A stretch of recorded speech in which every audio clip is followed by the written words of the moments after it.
Hey guys, welcome back to the channel. If you're new here, thank you for checking it out. Hope to continue seeing you around. This is Coach Dave, and today's video is going to be what happens when you stop chasing the avoidant. When the relationship's over, when it's all said and done, when you're done doing your pleading and begging, and you just say, you know what, I'm done with this, I deserve better, it's time to start focusing on me. They want to leave, I'm going to respect that, I'm just going to let them go. Well, on the avoidance end, to them, it feels like the weight of the world's been lifted off their shoulders. They don't have any more connection. They don't have any more ties to you. It just feels like a breath of fresh air. There's nothing else about you holding them down, and that's how they feel. Because towards the end of the relationship, when it became too real, when it became too much, when there was deeper commitment and connection, and they felt like they had to show up more and more, it just felt overwhelming and made them feel so riddled with anxiety. Now, this is for a dismissive avoidant or a fearful avoidant who leans heavily dismissive. And if that was the case, now they feel like they don't have anything to worry about. And normally they're out there living their quote-unquote best life, usually with their next rebound or their next match that they're in a relationship with, that they usually had lined up before you even split up. And they monkey branched or homie hopped or whatever terminology you want to use into that new relationship. So they're not even worried about you. They're focusing on them. And it's in these moments where they don't do the work, they don't do self-reflection, they don't do any healing, and they suppress it below the surface so that they don't have to deal with the breakup like you're dealing with the breakup. This leaves them completely unfazed. There's no obligation on their end to worry about anything, to think about anything, to heal from anything, just to not sit with anything and deal with it. Only you're doing that. Now, meanwhile, they have these triggers in a relationship, and when it's going good, and there's absolutely nothing wrong, just like the case may have been for you guys when you were in the relationship, after a while, to an avoidant, when they start feeling like it's going too good, they're expecting something to go wrong. It's going too good to be true. Something's about to happen. They might start self-sabotaging it, whether it's intentional or not. They might, initially start making something happen to cause a problem, or they might just overreact to something that wouldn't be worthy of breaking up with you. And that's just because their childhood, what they grew up with, they were just always in that fight or flight mode.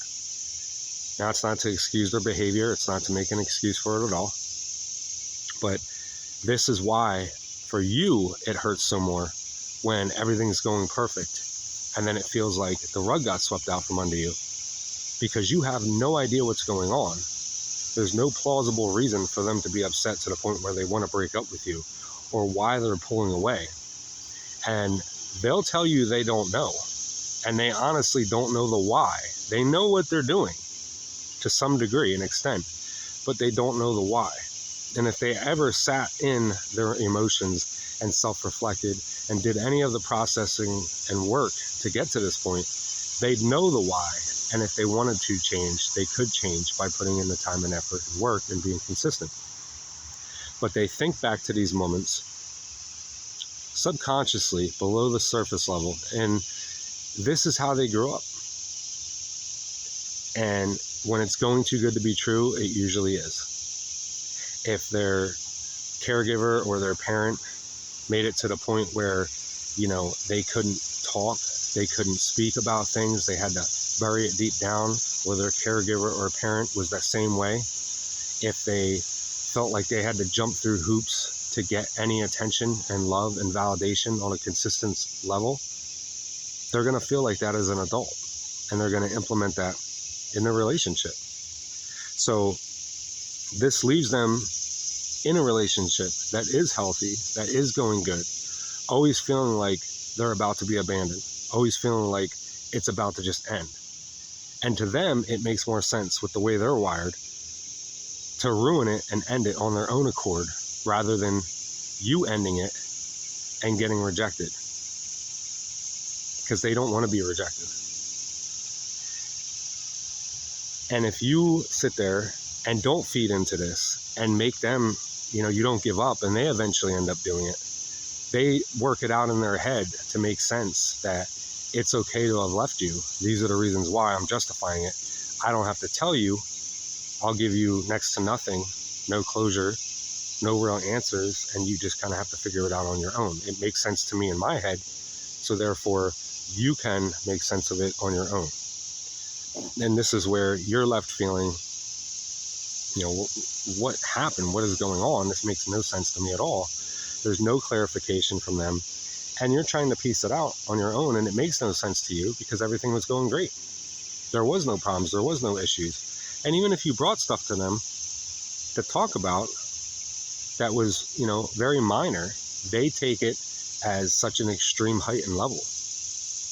And if you think telling them, this is your attachment style, this is who you are, or you sound like this, they take that as an attack. They take that as you calling them defective.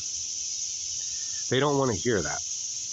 You could or you could not be right, but nobody likes to be called out on their shit. And it's hard to take sometimes. So if you're comfortable with that, realize that they're more than likely not. And again, I've said this before in other videos, when they think that you have figured them out and they're found out, to them it feels like the relationship's over. Like I used the car analogy before, when you have this beautiful car of whatever kind you want it to be, and it gets in a small fender bender. And it could be a really cheap, easy fix. But instead of doing the work, they just consider the car totaled. The whole thing's just garbage now. So in your relationship, this little scratch on the surface is damage. This whole relationship is over.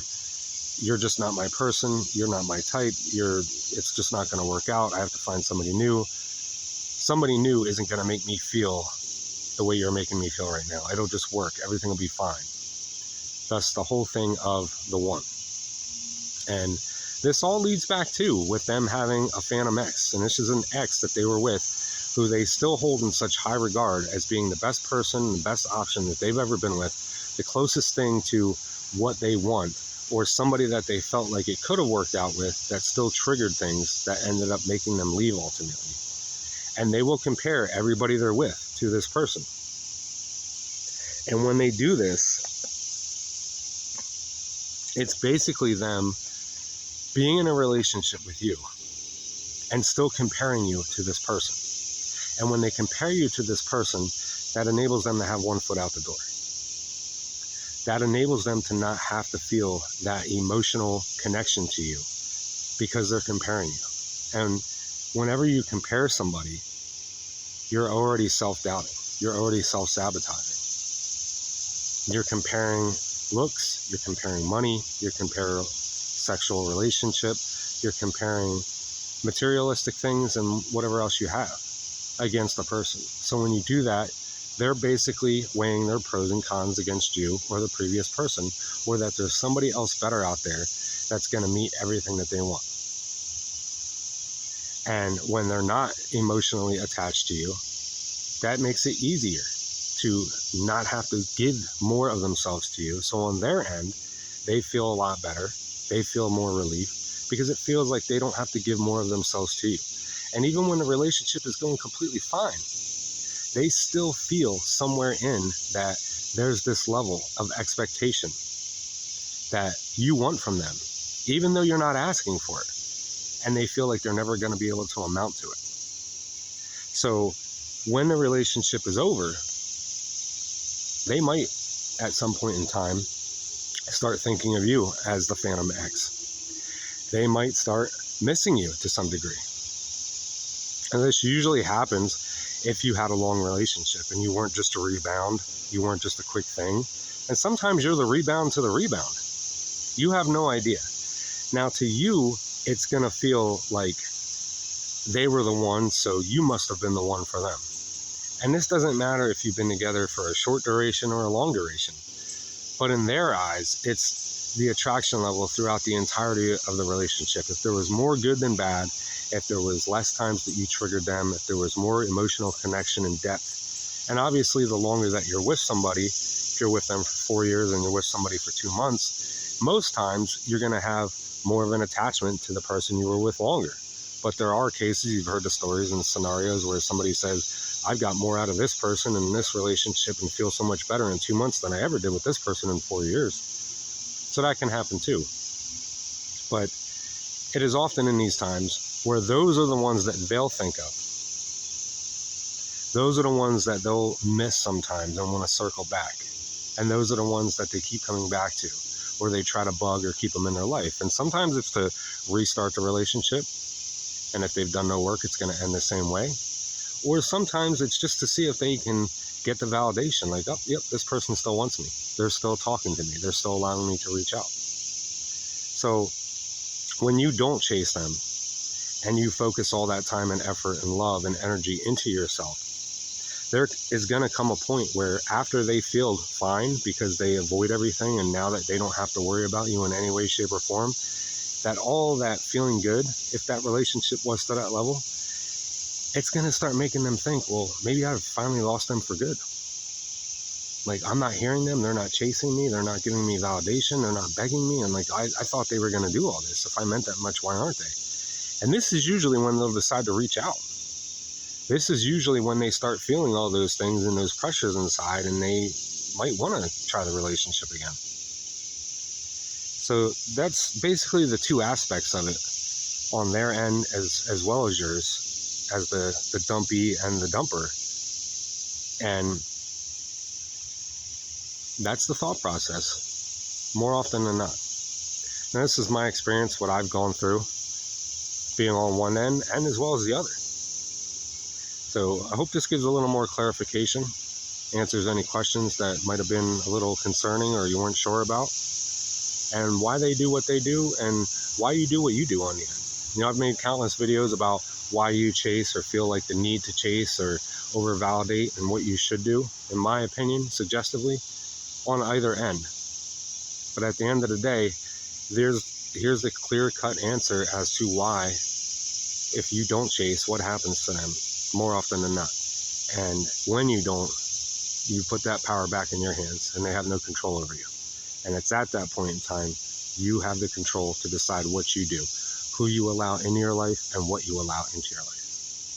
So I hope this helped, guys. If you have any questions, comments, concerns, emotional outbursts, you need help, you just want to say something to me, drop it in the box below. Hit up the main page. Got my email listed there if you need any one-on-one or coaching. I appreciate you guys so much. Got more videos coming. If you need a video or you want me to address a topic specifically, let me know and I'll make a video for you when I have time. Catch you in the next one.